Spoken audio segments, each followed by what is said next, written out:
Ada yang udah tahu hubungan antara kodar dan kodar? Kodar dan kodar ini adalah perkara yang saling beriringan. Keduanya tidak dapat dipisahkan. Seperti yang tadi saya jelaskan, kodar itu adalah bentuk perwujudan dari kodar.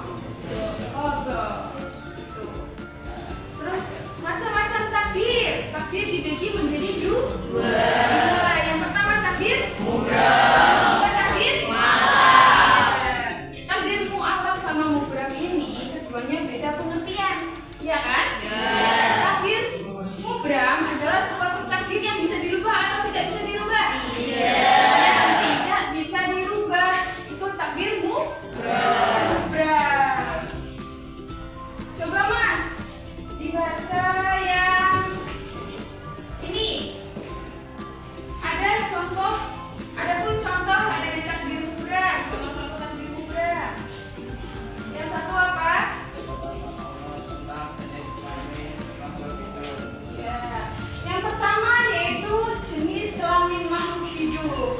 Apakah bisa kita meminta untuk menjadi laki-laki, kita meminta untuk jadi perempuan? Tidak bisa. Jadi itu udah ditetapkan sama Allah. Jadi kita laki-laki harus terima kita laki-laki, kita perempuan ya harus terima. Iya, gitu ya. Terus yang kedua, penetapan Allah adalah lahir dan matinya manusia.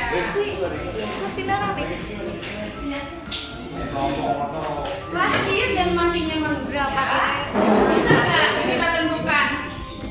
Kita sebagai manusia bisa nggak kita tentukan lahir dan matinya manusia? Tidak, nggak bisa. Kita nggak tahu kapan kita